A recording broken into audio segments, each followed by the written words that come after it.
High, তোমরা সবাই কেমন আছো? আশা করি সবাই ভালো আছো। আমিও ভীষণ ভালো আছি। মিনার লাইফস্টাইল ব্লগিং চ্যানেলে তোমাদের সবাইকে অনেক ওয়েলকাম আর অনেক ভালোবাসা আমার তরফ থেকে। আজকে একটা অন্য বিষয় অন্য টপিক নিয়ে তোমাদের সাথে কথা বলার জন্য চলে এসেছি। অনেক দিন পর এইভাবে কথা বলতে এসেছি। ভেবেছিলাম বলবো না, তারপরে ভাবলাম না, বলাটা উচিত। না বললে তোমরা জানতেও পারবে না কি হচ্ছে না হচ্ছে, তাই জন্য ভাবলাম বলাটা উচিত, তাই চলে এলাম বলতে। ব্যাপারটা হচ্ছে মানে কমিউনিটি গাইডলাইন্স নিয়ে। যত সব কমিউনিটি গাইডলাইন্স ইউটিউবে, সব ছোট ছোট ক্রিয়েটারদের জন্য, বড় বড় ক্রিয়েটারদের জন্য কিছুই না। আমি 27শে এপ্রিল একটা ভিডিও পোস্ট করি। ভিডিওটা ছিল, আমি ওই বাপের বাড়ি গেছিলাম, যে মেয়েদের শান্তির জায়গা, এরকম একটা টাইটেল দেওয়া ছিল। ভিডিওটা তোমরা এখন দেখতে পাবে না, যারা আগে দেখেছো তারা নিশ্চয়ই জানবে। ভিডিওতে তেমন খারাপ কিছু ছিল না। ভিডিওতে ছিল কি বলো তো, আমার মেয়ে ছিল, চাইল্ড সেফটি বলে লিখে আর কি পাঠিয়েছে আমাকে, গুগল থেকে ইমেল করেছিল। তার জন্য কমিউনিটি গাইডলাইন্স এসেছিলো। আমার গরম পড়েছে এত, 27শে এপ্রিল, বুঝতেই পারছো তখনও কেমন গরম ছিল, এখন তো আরও গরম, তখনও তো ছিল। দুপুরের দিকে ভিডিওটা তোলা হয়েছিল আর কি, আইসক্রিম খাওয়ার সময়। ও তখন জাস্ট প্যান্ট পরেছিল আর গায়ে কোনো জামা ঠামা ছিল না। তাই জন্য ওইটা নিয়ে আর কি ইস্যু হয়ে কমিউনিটি গাইডলাইন্সটা এসেছে, ঠিক আছে, চাইল্ড সেফটি। এবার ধরো আমার বাচ্চার সেফটি তো আমি জানবই, ওনারা যেটা ভালো মনে করেছেন সেটা করেছেন, ঠিক আছে, মেনে নিচ্ছি।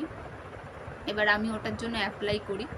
অ্যাপ্লাই করতে ওটা রিমুভ করে দেয়, ভিডিওটা আবার শো হয়, সবাই দেখতে পায়। হঠাৎ এই 8 তারিখ, এপ্রিল মাস চলে গেছে, তারপরে মে মাসে, এটা মে না, এটা জুন মাস, জুন মাসের 8 তারিখে এসে ভিডিওটা গুগল এর থেকে ডিলিট করে দেয়। ডিলিট করার পরে আমার ফোনে একটা ইমেল আসে, দেখে মাথাটা তো গরম হয়ে গেছিলোই প্রথমে, কিন্তু কিছু করার নেই। আর কোনো অপশানও দেয়নি বা কিছু দেয়নি, ভিডিওটার কিচ্ছু নেই যে আমি সেখানে গিয়ে কিছু করব বা বলবো। তারপরে আমি আর ভিডিওটা দেখতেও পাইনি, আর কিছু নেইও, ডিলিট করে দিয়েছে ওখান থেকে।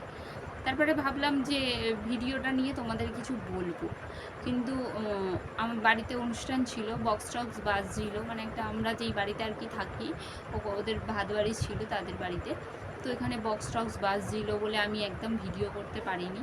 এবার জানোই, বক্স টক্স বাজলে ভিডিও তো করা যায় না। তাই ভাবলাম আজকে একটু টাইম পেয়েছি, আমি ভাবলাম ভিডিওটা করা যাক, তোমাদের সাথে শেয়ার করা যাক, তোমরা নইলে জানবে না। আমি কালী পুজোর কথা বলছি, আমি তখন ফার্স্ট ব্লগ খুলি, আগের বছর কালী পুজো, এখন তো কালী পুজো আসেইনি। তখনও ওরকম আমি বাচ্চার একটা স্নান করার ভিডিও ছেড়েছিলাম, ধানতেরাসের দিনে কি এরকম একটা টপিক দিয়ে ছেড়েছিলাম। তো ভিডিওটা পোস্ট করে দিই। ভিডিওটা পোস্ট করার পরে আমার চ্যানেলে একটা স্ট্রাইক আসে। আমি তখন প্রথম কিছু জানতাম না, আমি তাই কিছু অ্যাপ্লাইও করিনি, কিছু করিনি। স্ট্রাইক এসেছিলো কি, কিছু দেখাও যাচ্ছিলো না। আমার বাচ্চাটা যে বড় গামলা হয়, যেন বাচ্চারা যেসব এতে চান করে, ওতে চান করছিল, জাস্ট ওই ভিডিওটা ছেড়েছি, ওই নিয়ে চাইল্ড সেফটি। তারপরে স্ট্রাইক চলে এলো, আমি তাও কিছু বলিনি, তো আমার ভুল হতেই পারে, আমি প্রথম ইউটিউবে এসেছি, আমার অনেক ধরনের ভুল হতে পারে, ভুলটা ধরিয়ে দেবেন ওনারা। তারপরে আমার খুব খারাপ লাগলো এটা দেখেই, যে আমি বড় বড় কন্টেন্ট ক্রিয়েটারদের চ্যানেলে দেখেছি, অনেক বাচ্চাকে দেখেছি, তোমরাও হয়তো দেখে থাকবে, এরকম প্যান্ট পরে আছে, খালি গায়ে আছে, এরকম ভিডিও অনেক পোস্ট করেছে। তাদের কোনো কিছু প্রবলেম হয়নি, ইস্যু হয়নি। যত সব প্রবলেম ছোট ছোট কন্টেন্ট ক্রিয়েটারদের, ইউটিউবের আর কি, ইউটিউব এটাই দেখে, ছোট ছোট কন্টেন্ট ক্রিয়েটারদের যত রাজ্যের কমিউনিটি গাইডলাইন্স বলো, যা ইচ্ছা বলো, সব আমাদের উপরেই থাকে। এবার তোমরা হয়তো বলতেই পারো যে তুমি কি করে জানলে দিদি, ওদের চ্যানেলে কিছু এফেক্ট পড়েনি। যদি এফেক্ট পড়তো তাহলে নিশ্চয়ই ওরা এই নিয়ে ভিডিও করতো, ভিডিও পোস্ট করতো, তাই কি না? যাই হোক, এক একজনদের চ্যানেলে রোস্ট হোক, চাই স্ট্রাইক আসুক, চাই যাই আসুক, সবাই নিয়ে ভিডিও করে। আমার মতন কেউ পাগল নয় যে ভিডিও পোস্ট করবে না। আমি সত্যি সেই যখন স্ট্রাইক আসে আমি ভিডিও পোস্ট করিনি, কারণ আমি তো জানতামই না এত কিছু। এবার আস্তে আস্তে জানছি, দেখছি সবার চ্যানেলে সব কিছু। তারপরে আমার ভাবো অতদিন পরে সেই ভিডিওটা এসে ডিলিট করে দেয়। তাহলে কি আমরা ছোটো ছোটো কন্টেন্টটা খুব ভুল করি না? যত রাজ্যের কমিউনিটি গাইডলাইন শুধু আমাদের ওপরে, তোমরাই বলো, তোমরাই বিচার করো, আমাকে কমেন্ট করে জানাও যে আমার ভুলটা কোথায়। আমার বাচ্চা, আমি জানি না কোনটা তার এতে খারাপ আর কোনটা ভালো, আমি তো ভালোভাবেই জানবো, আমি মা, আর 2 বছরের বাচ্চা, আর এত গরম পড়েছে কি জামা পরাবো।